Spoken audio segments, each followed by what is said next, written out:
വയറു നിറയ്ക്കാൻ ആരെ കൊണ്ടും പറ്റും. കഴിക്കുന്നവരെ മനസ്സും നിറയണം. അതാണ് ശരിയായ കൈപുണ്യം. അതെ, കഴിക്കുന്നവരുടെ വയറും മനസ്സും നിറയുന്ന നല്ല സൂപ്പർ ഒരു ഫിഷ് ബിരിയാണിയുടെ റെസിപ്പി ആയിട്ടാണ് ഇന്ന് ഞാൻ വന്നിട്ടുള്ളത്. Welcome back to Sanvi's taste world. അപ്പോൾ നമുക്ക് വേഗം തന്നെ റെസിപ്പിയിലേക്ക് പോവാം. ഈ ബിരിയാണി ഉണ്ടാക്കാൻ വേണ്ടിയിട്ട് ഞാനൊരു നെയ്മീനാണ് എടുത്തിട്ടുള്ളത്. നന്നായിട്ട് കഴുകി വൃത്തിയാക്കി എടുത്തു വെച്ചിട്ടുള്ളതാണ്. ഇത് ഏകദേശം 1.5 കിലോ അളവിൽ മീനുണ്ട്. ഇനി നമുക്ക് ഇതിന് വേണ്ടി ഒരു മസാല തയ്യാറാക്കി എടുക്കണം. അതിന് വേണ്ടിയിട്ട് 1 ടീസ്പൂൺ അളവിൽ മഞ്ഞൾപ്പൊടി, 2 ടീസ്പൂൺ മുളക് പൊടി, ഞാനിവിടെ കാശ്മീരി മുളക് പൊടിയാണ് എടുത്തിട്ടുള്ളത്, 1 ടീസ്പൂൺ കുരുമുളക് പൊടി, 1/2 ടീസ്പൂൺ പെരുംജീരകം പൊടിച്ചത്, അതായത് നമ്മുടെ വലിയ ജീരകം അത് പൊടിച്ചെടുത്തതാണ്. പിന്നെ വേണ്ടത് 1 ടീസ്പൂൺ ഇഞ്ചി വെളുത്തുള്ളി പേസ്റ്റ്, കൂടെ തന്നെ ആവശ്യത്തിനുള്ള ഉപ്പ് കൂടെ ചേർത്ത് കൊടുക്കുക. ഇനി ഇതിലേക്ക് ഒരു ചെറുനാരങ്ങയുടെ പകുതി പിഴിഞ്ഞത് കൂടെ ചേർക്കണം. ഒരു 3 ടീസ്പൂണോളം നാരങ്ങാ നീര് ചേർത്തിട്ടുണ്ട്. ഇനി ഇതിലേക്ക് 4-5 ടീസ്പൂൺ വെള്ളം കൂടെ ചേർത്തിട്ട് ഈ മസാല നന്നായിട്ടൊന്ന് മിക്സ് ചെയ്തെടുക്കണം. ഈ ഒരു പാകത്തിലാണ് നമ്മൾ മസാല തയ്യാറാക്കിയെടുക്കേണ്ടത്. ഇനി ഇതിലേക്ക് ഓരോരോ മീൻ കഷ്ണങ്ങളായിട്ട് ഇട്ടിട്ട് നന്നായിട്ട് ഇതുപോലെ പുരട്ടിയെടുക്കുക. അപ്പോൾ ഞാൻ എല്ലാ കഷ്ണങ്ങളിലേക്കും ഇതേപോലെ മസാല പുരട്ടിയെടുത്ത് വെച്ചിട്ടുണ്ട്.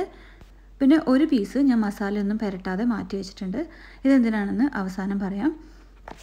ഈ മീൻ കഷ്ണങ്ങളിലൊക്കെ മസാല പിടിക്കാൻ വേണ്ടിയിട്ട് മിനിമം ഒരു അരമണിക്കൂറെങ്കിലും മാറ്റി വെക്കണം. ഈ സമയം കൊണ്ട് നമുക്ക് ബിരിയാണിക്ക് ആവശ്യമുള്ള ബാക്കിയുള്ള കാര്യങ്ങളൊക്കെ റെഡിയാക്കിയെടുക്കാം. ഇത് 6 സവോള കട്ട് ചെയ്ത് വെച്ചിട്ടുള്ളതാണ്, 6 മീഡിയം സൈസ് സവോള. പിന്നെ 2 മുഴുവൻ വെളുത്തുള്ളി എടുത്തിട്ടുണ്ട്. ഏകദേശം അത്രയും തന്നെ അളവിൽ ഇഞ്ചിയും തൊലി കളഞ്ഞ് വെച്ചിട്ടുണ്ട്. നല്ല എരിവുള്ള 6 പച്ചമുളക് എടുത്ത് വെച്ചിട്ടുണ്ട്. എരിവ് കുറവുള്ള മുളകാണെന്നുണ്ടെങ്കിൽ കുറച്ചുകൂടെ കൂടുതൽ എടുക്കണം. ഒരു ചെറുനാരങ്ങയും കൂടി എടുത്ത് വെച്ചിട്ടുണ്ട്. ഈ ഇഞ്ചി വെളുത്തുള്ളിയും പച്ചമുളകും നമുക്ക് മിക്സിയിലിട്ട് അരച്ചെടുക്കണം. പിന്നെ ഞാനിവിടെ 3 തക്കാളി കട്ട് ചെയ്ത് വെച്ചിട്ടുണ്ട്. 3 മീഡിയം സൈസിലുള്ള തക്കാളി കട്ട് ചെയ്തെടുത്താൽ മതിയാവും. പിന്നെ ഞാനിവിടെ 4 കപ്പ് അരി എടുത്ത് വെച്ചിട്ടുണ്ട്. 250 ml കപ്പിൽ 4 കപ്പ് അരിയാണ് എടുത്തിട്ടുള്ളത്. ജീരകശാല അരിയാണ്, വയനാടൻ കൈമാ റൈസ് എന്ന് പറയും. ഇത് 3-4 പ്രാവശ്യം കഴുകിയിട്ട് അരിപ്പയിൽ അരമണിക്കൂറെങ്കിലും ഊറ്റാൻ വേണ്ടിയിട്ട് വെക്കണം. ഇനി നമുക്ക് ഫിഷ് ഫ്രൈ ചെയ്യാൻ വേണ്ടിയിട്ട് ഒരു പാൻ അടുപ്പിൽ വെക്കാം. ആവശ്യത്തിനുള്ള വെളിച്ചെണ്ണ ഒഴിച്ചു കൊടുക്കുക. ഞാനിവിടെ വെളിച്ചെണ്ണയാണ് യൂസ് ചെയ്യുന്നത്. നിങ്ങൾ സൺഫ്ലവർ ഓയിലാണ് യൂസ് ചെയ്യുന്നുണ്ടെങ്കിൽ അത് ഒഴിച്ചു കൊടുത്താലും മതി. എണ്ണ ഒന്ന് ചൂടായി വരുന്ന സമയത്ത് നമുക്ക് ഇതിലേക്ക് കുറച്ച് കറിവേപ്പില ഇടാം. നല്ലൊരു ഫ്ലേവർ കിട്ടാൻ വേണ്ടിയിട്ടാണ് കറിവേപ്പില ചേർക്കുന്നത്. നമുക്ക് ഇതിനകത്തേക്ക് മീനിട്ട് കൊടുക്കാം. മീൻ ഒരുപാട് നിറച്ചിടരുത്, അത്യാവശ്യം മറിച്ചിടാനുള്ള സ്പേസ് വെച്ചിട്ട് പാനിൻ്റെ സൈസിനനുസരിച്ചിട്ട് മീനിട്ട് കൊടുക്കുക. 2 സൈഡും നന്നായിട്ട് ഫ്രൈ ചെയ്തെടുക്കുക. അതിപ്പോൾ 2 പ്രാവശ്യമായിട്ട് ഫ്രൈ ചെയ്തെടുക്കേണ്ടി വരും. അങ്ങനെ ഞാൻ മുഴുവൻ മീനും നന്നായിട്ട് ഫ്രൈ ചെയ്തെടുത്തിട്ടുണ്ട്. ഇനി നമുക്ക് ബിരിയാണിക്ക് ആവശ്യമുള്ള നെയ്ച്ചോറ് ഉണ്ടാക്കിയെടുക്കാം. അതിന് വേണ്ടിയിട്ടൊരു പാത്രം അടുപ്പിൽ വെച്ച് ഏകദേശം 3 ടേബിൾ സ്പൂൺ നെയ്യ് ചേർത്ത് കൊടുക്കുക. നെയ്ച്ചോറ് ഉണ്ടാക്കാൻ അറിയുന്നവരാണെന്നുണ്ടെങ്കിൽ ഈ സ്റ്റെപ്പ് സ്കിപ്പ് ചെയ്തോളൂ. അറിയാത്തവർക്ക് വേണ്ടിയിട്ടാണ് ഡീറ്റെയിൽഡ് ആയിട്ട് പറയുന്നത്. ഏകദേശം ഒരു 3 ടേബിൾ സ്പൂൺ അളവിൽ നെയ്യ് ചേർത്തിട്ടുണ്ട്. കൂടെ തന്നെ 1 ടേബിൾ സ്പൂൺ വെളിച്ചെണ്ണയും കൂടെ ചേർത്ത് കൊടുക്കുക. നേരത്തെ നിങ്ങൾ സൺഫ്ലവർ ഓയിലാണ് യൂസ് ചെയ്യുന്നുണ്ടെങ്കിൽ സൺഫ്ലവർ ഓയിൽ തന്നെ യൂസ് ചെയ്യാം. ഏകദേശം ഒരു സവോള ഇട്ടിട്ട് നന്നായിട്ടൊന്ന് ഫ്രൈ ചെയ്തെടുക്കണം. സവോള നല്ല ഗോൾഡൻ ബ്രൗൺ കളറാവുന്ന സമയത്ത് നമുക്ക് എണ്ണയിൽ നിന്ന് കോരി മാറ്റാം. നെയ്ച്ചോറിന് ഈ വറുത്ത് സവോളയുടെ ഒരു ഫ്ലേവർ കിട്ടാൻ വേണ്ടിയിട്ടാണ് നമ്മൾ അരി ഇടുന്നതിന് മുമ്പേ തന്നെ ഈ ഓയിലിനകത്ത് സവോള വറുത്ത് കോരുന്നത്. ഇനി ഇതിലേക്ക് നമുക്ക് 1 ടേബിൾ സ്പൂൺ നെയ്യ് കൂടെ ചേർത്ത് കൊടുക്കാം. 3-4 ഏലക്കായ ഇതുപോലെ ഒന്ന് പൊട്ടിച്ചിട്ട് ചേർത്ത് കൊടുക്കുക. ഇനി ഇതിലേക്ക് 5-6 ഗ്രാമ്പു, 2 കഷ്ണം പട്ട, 1-2 വയനയില ഇത്രയും കൂടെ ചേർത്ത് കൊടുക്കുക. പിന്നെ ഒരു ഫ്ലേവറിന് വേണ്ടിയിട്ട് 1/2 ടീസ്പൂൺ അളവിൽ ഇഞ്ചി വെളുത്തുള്ളി പേസ്റ്റ് കൂടെ ചേർക്കുക. നന്നായിട്ടൊന്ന് ഇളക്കി മിക്സ് ചെയ്ത ശേഷം നമുക്ക് കഴുകി വെള്ളം ഊറ്റാൻ വെച്ചിരുന്ന അരി ഇതിലേക്ക് ഇട്ട് കൊടുക്കാം. നമ്മൾ നെയ്ച്ചോറ് ഉണ്ടാക്കാൻ തുടങ്ങുന്നതിന് മുമ്പേ മറന്നുപോകാതെ ചെയ്യേണ്ട ഒരു കാര്യമുണ്ട്. നമ്മൾ എത്ര അളവിലാണോ അരി എടുക്കുന്നത് അതിൻ്റെ ഇരട്ടി വെള്ളം ഇപ്പുറത്തെ അടുപ്പിൽ തിളപ്പിക്കാൻ വേണ്ടി വെക്കണം. അരി ഇട്ട ശേഷം ഒരു 2 മിനിറ്റ് നേരം മീഡിയം ഫ്ലെയിമിൽ നന്നായിട്ടൊന്ന് ഇളക്കി കൊടുക്കുക. ആവശ്യത്തിനുള്ള ഉപ്പ് ചേർക്കുക. ഞാനിവിടെ 2 ടീസ്പൂൺ നിറയെ ഉപ്പ് ചേർക്കുന്നുണ്ട്. അതിൽ വെള്ളം ഒഴിച്ച ശേഷം ഉപ്പ് നോക്കിയിട്ട് വേണമെന്നുണ്ടെങ്കിൽ ചേർത്ത് കൊടുത്താൽ മതിയാവും. 2 മിനിറ്റ് നന്നായിട്ട് ഇളക്കി മിക്സ് ചെയ്ത ശേഷം ലോ ഫ്ലെയിമിലാക്കിയിട്ട് തിളച്ചുകൊണ്ടിരിക്കുന്ന വെള്ളം ഇതിലേക്ക് ഒഴിച്ചു കൊടുക്കുക. അരി എത്രയാണോ എടുക്കുന്നത് അതിൻ്റെ നേരെ ഇരട്ടി അളവിൽ തന്നെ വെള്ളം എടുക്കണം. ഞാൻ മുമ്പ് തലശ്ശേരി ബിരിയാണി ഉണ്ടാക്കിയ സമയത്ത് ഒരുപാട് പേര് ചോദിച്ചിട്ടുണ്ടായിരുന്നു ഇരട്ടി വെള്ളം ആവശ്യമുണ്ടോയെന്ന്. നമ്മൾ ജീരകശാല അരിയാണ് എടുക്കുന്നതെന്നുണ്ടെങ്കിൽ 1 ഗ്ലാസ് അരിക്ക് 2 ഗ്ലാസ് വെള്ളം എന്നുള്ള കണക്കിൽ തന്നെ വെള്ളം ചേർക്കണം. ഇനി നമുക്കിതിലേക്ക് ഒരു ചെറുനാരങ്ങയുടെ പകുതി കൂടെ പിഴിഞ്ഞ് ചേർക്കാം. ചോറ് ഒട്ടിപ്പിടിക്കാതിരിക്കാൻ വേണ്ടിയിട്ടാണ്. ഇതെല്ലാവർക്കും അറിയാവുന്ന ഒരു ടിപ്പായിരിക്കും. നന്നായിട്ട് ഒന്നുകൂടെ ഇളക്കി മിക്സ് ചെയ്ത ശേഷം നമുക്ക് അടച്ചു വെച്ചിട്ട് വേവിച്ചെടുക്കാം. മീഡിയം ഫ്ലെയിമിൽ വെച്ചിരുന്നാൽ മതി. 5 മിനിറ്റ് കഴിയുമ്പോൾ ഇടയ്ക്കൊന്ന് തുറന്നിട്ട് നന്നായിട്ടൊന്ന് ഇളക്കി കൊടുക്കാൻ വേണ്ടി മറക്കരുത്.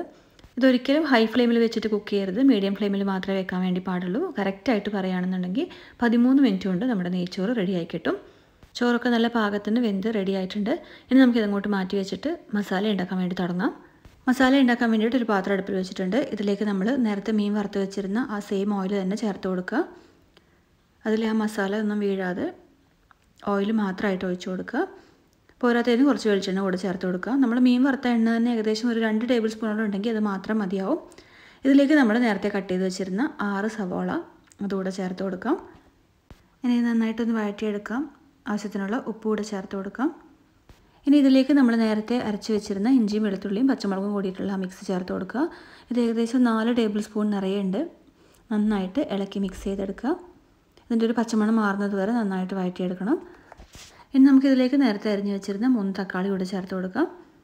ഈ തക്കാളി ഒന്ന് സോഫ്റ്റായി വരുന്നത് വരെ വഴറ്റിയെടുക്കണം. ഇനി ഇതിലേക്ക് കുറച്ച് കറിവേപ്പില ചേർത്ത് കൊടുക്കാം. കൂടെ തന്നെ കുറച്ച് മല്ലിയിലയും പുതിനയിലയും കൂടെ ചേർത്ത് കൊടുക്കാം. മല്ലിയിലയും പുതിനയിലയുടെ ഒക്കെ ടേസ്റ്റ് ഇഷ്ടമാണെന്നുണ്ടെങ്കിൽ കൂടുതൽ ചേർക്കാം. മുഴുവനായിട്ട് ഒന്നിച്ച് ചേർക്കണമെന്നില്ല, ബാക്കി അവസാനം ചേർത്താലും മതി. ഇനി ഇതിലേക്ക് ആവശ്യത്തിനുള്ള ഉപ്പ് ചേർക്കുക. ഇനി നമുക്കിതിലേക്ക് 1/2 ടീസ്പൂൺ പെരുംജീരകത്തിൻ്റെ പൊടി ചേർക്കാം. നമ്മുടെ വലിയ ജീരകത്തിൻ്റെ പൊടിയാണ് ചേർക്കുന്നത്, കറിക്കെടുക്കുന്ന ജീരകമല്ല. 1/2 ടീസ്പൂൺ കുരുമുളക് പൊടി കൂടെ ചേർക്കാം. 1/2 മുതൽ 1 ടീസ്പൂൺ വരെ ചേർക്കാം. 1 ടീസ്പൂൺ ഗരം മസാല പൊടി ചേർത്ത് കൊടുക്കുക. ബിരിയാണി ആണെന്ന് വെച്ചിട്ട് ഒരുപാട് ഗരം മസാല പൊടി ചേർക്കരുത്. 1 ടീസ്പൂൺ തന്നെ ധാരാളം മതിയാവും. ഒരു ചെറുനാരങ്ങയുടെ പകുതി കൂടെ പിഴിഞ്ഞ് ചേർത്ത് കൊടുക്കുക. ഇനി ഇതിലേക്ക് 2 ടേബിൾ സ്പൂൺ തൈര് കൂടെ ചേർത്ത് കൊടുക്കാം. അധികം പുളിയില്ലാത്ത തൈരാണ് ഞാൻ എടുത്തിട്ടുള്ളത്. നല്ല പുളിയുള്ള തൈരാണെന്നുണ്ടെങ്കിൽ 1.5 ടേബിൾ സ്പൂൺ വരെ ചേർത്താൽ മതിയാവും. നന്നായി ഇളക്കി മിക്സ് ചെയ്തെടുക്കുക. ഇനിയാണ് ഇതിലേക്ക് ടേസ്റ്റ് കൂട്ടാനുള്ള ആ സീക്രട്ട് ഇൻഗ്രീഡിയൻറ്റ് ചേർക്കുന്നത്. നമ്മൾ നേരത്തെ മസാലയൊന്നും പുരട്ടാതെ മാറ്റി വെച്ചിരുന്ന ആ മീനിൻ്റെ കഷ്ണം മുള്ളൊക്കെ മാറ്റിയ ശേഷം ചെറിയ ചെറിയ പീസസ് ആക്കിയിട്ട് ഇട്ട് കൊടുക്കുക. ഈ മസാലയിൽ മീനിൻ്റെ നല്ലൊരു ഫ്ലേവർ വരാൻ വേണ്ടിയിട്ടാണ് ഇങ്ങനെ ചെയ്യുന്നത്. ഇനി ഇതിലേക്ക് 1/2 ഗ്ലാസ് ചൂടുവെള്ളം കൂടെ ചേർത്തിട്ട് നന്നായിട്ട് മിക്സ് ചെയ്യാം. എന്നിട്ട് ഒരു 2-3 മിനിറ്റ് നേരം അടച്ച് വെക്കുക. നമ്മളിപ്പോൾ ചേർത്ത മീൻ കഷ്ണങ്ങളൊന്ന് വെന്ത് കിട്ടാൻ വേണ്ടിയിട്ട് മാത്രമാണ്. ഒരു 3 മിനിറ്റ് കഴിഞ്ഞ ശേഷം തുറന്നിട്ട് നമ്മൾ നേരത്തെ ഫ്രൈ ചെയ്ത് വെച്ചിരുന്ന മീൻ കഷ്ണങ്ങൾ ഇതിലേക്ക് ചേർത്ത് കൊടുക്കുക. ഉടഞ്ഞു പോവാതെ ചേർക്കണം, പതുക്കെ ചേർത്താൽ മതി. ഏകദേശം ഒരു 2 മിനിറ്റ് കഴിഞ്ഞാൽ ഇതൊന്ന് പതുക്കെ മറച്ച് കൂടിയിട്ട് കൊടുക്കണം. ശ്രദ്ധിച്ച് ചെയ്യുക, അല്ലാന്നുണ്ടെങ്കിൽ മീൻ കഷ്ണങ്ങൾ ഉടഞ്ഞു പോവും. ഇനി ഇതിലേക്ക് കുറച്ച് മല്ലിയിലയും പുതിനയിലയും കൂടി അരിഞ്ഞത് ചേർത്ത് കൊടുക്കുക. ഒരു 2 മിനിറ്റ് നേരം കൂടി ഒന്ന് അടച്ചു വെക്കുക. ഏറ്റവും അവസാനമായിട്ട് ഈ മസാലയിലേക്ക് നമ്മൾ നേരത്തെ വറുത്ത് മാറ്റി വെച്ചിരുന്ന സവാള ചേർത്ത് കൊടുക്കുക. അവസാനം ഗാർണിഷ് ചെയ്യാൻ വേണ്ടിയിട്ട് കുറച്ച് സവാള ഞാൻ മാറ്റി വെക്കുന്നുണ്ട്. ഇനി നമ്മുടെ ബിരിയാണിയുടെ ഫൈനൽ മിക്സിംഗ് ആണ്. അതിന് മുമ്പ് ഇതിൽ നിന്ന് കുറച്ച് മസാല നമുക്ക് കോരി മാറ്റി വെക്കാം. കഷ്ണങ്ങൾ ഉടഞ്ഞു പോകാണ്ട് ശ്രദ്ധിച്ച് കോരിയെടുക്കണം. ഇനി നമുക്ക് നമ്മൾ റെഡിയാക്കി വെച്ചിരുന്ന നെയ്ച്ചോറിൻ്റെ പകുതി ഭാഗം ഇതിലേക്ക് ചേർത്ത് കൊടുക്കാം. അതിനുശേഷം നമ്മൾ നേരത്തെ കോരി മാറ്റി വെച്ചിരുന്ന മസാല അതിലേക്ക് ഇടുക. സ്പൂൺ കൊണ്ട് എല്ലാ ഭാഗത്തേക്കും ഒന്ന് സ്പ്രെഡ് ചെയ്ത് കൊടുക്കുക. അതിനുശേഷം മുകളിലായിട്ട് ബാക്കിയുള്ള ചോറ് ഇട്ട് കൊടുക്കുക. ഇനി നമ്മൾ എല്ലാ ബിരിയാണിക്കും ചെയ്യാറുള്ള കുറച്ച് കലാപരിപാടികളാണ് വറുത്ത സവാള, നെയ്യിൽ മൂപ്പിച്ചെടുത്ത അണ്ടിപ്പരിപ്പ്, കിസ്മിസ്. ഏറ്റവും അവസാനമായിട്ട് വേണമെന്നുണ്ടെങ്കിൽ മാത്രം ഒരു സ്പൂൺ നെയ്യ് കുറച്ചിങ്ങനെ സ്പ്രെഡ് ചെയ്ത് കൊടുക്കുക. കുറച്ച് മല്ലിയിലയും പുതിനയിലയും അരിഞ്ഞത് കൂടെ ചേർത്ത് കൊടുക്കാം. പിന്നെ ഏറ്റവും അവസാനമായിട്ട് കുറച്ച് കളറിന് വേണ്ടിയിട്ട് നമുക്ക് കുറച്ച് പാലിനകത്ത് ഒരു 2 ടേബിൾ സ്പൂൺ പാലിൽ ഒരു 1/2 ടീസ്പൂൺ മഞ്ഞൾപ്പൊടി ഒന്ന് കലക്കിയത് ഇതിൻ്റെ മുകളിൽ ഇതുപോലെ ഒന്ന് ജസ്റ്റ് ഒഴിച്ചു കൊടുക്കുക. അല്ലാന്നുണ്ടെങ്കിൽ കുറച്ച് യെല്ലോ ഫുഡ് കളർ അവിടെ എവിടെയായിട്ട് സ്പ്രെഡ് ചെയ്താലും മതി. ഇതൊന്നും ടേസ്റ്റിനെ ബാധിക്കുന്ന കാര്യമല്ല. കയ്യിലുണ്ടെങ്കിൽ അവസാനം ഇതുപോലെ കുറച്ച് പനിനീരും ഒന്ന് സ്പ്രെഡ് ചെയ്ത് കൊടുക്കുക. നല്ലൊരു മണമായിരിക്കും. ഇനി നമുക്കിതൊന്ന് ദം ചെയ്തെടുക്കാം. അതിന് വേണ്ടിയിട്ട് ആദ്യം ഒരു പാൻ അടുപ്പിൽ വെക്കുക. അതിൻ്റെ മുകളിൽ നമ്മൾ ബിരിയാണി പാത്രം വെച്ച് കൊടുക്കുക. മീഡിയം ഫ്ലെയിമിൽ വെക്കുക. അതിനുശേഷം ഇതിപ്പോൾ സ്റ്റീം ലോക്കുള്ള പാത്രമാണ്, അതുകൊണ്ട് മൂടി നന്നായിട്ട് അടഞ്ഞിരിക്കും. അല്ലാന്നുണ്ടെങ്കിൽ ഒരു അലൂമിനിയം ഫോയിൽ വെച്ച ശേഷം അതിന് മുകളിൽ നമ്മുടെ പാത്രത്തിൻ്റെ മൂടി വെച്ചിട്ട് ഒരു 10-15 മിനിറ്റ് ദം ചെയ്തെടുത്താൽ മതിയാവും. ഇപ്പോൾ നമ്മുടെ ബിരിയാണി റെഡി ആയിട്ടുണ്ട്. ഈസി ആയിട്ട് ഉണ്ടാക്കിയെടുക്കാം. ഞാൻ കുറച്ച് ഡീറ്റെയിൽഡ് ആയിട്ട് പറഞ്ഞതുകൊണ്ട് വീഡിയോ കുറച്ച് ലെങ്തി ആയി പോയെന്നേ ഉള്ളൂ. ഉറപ്പായിട്ടും ട്രൈ ചെയ്ത് നോക്കുക. നിങ്ങളുടെ ഫീഡ്ബാക്ക്സ് അറിയിക്കാം. അടുത്തൊരു വീഡിയോ ആയിട്ട് വീണ്ടും കാണാം. അതുവരെ bye from Sanvi stays world.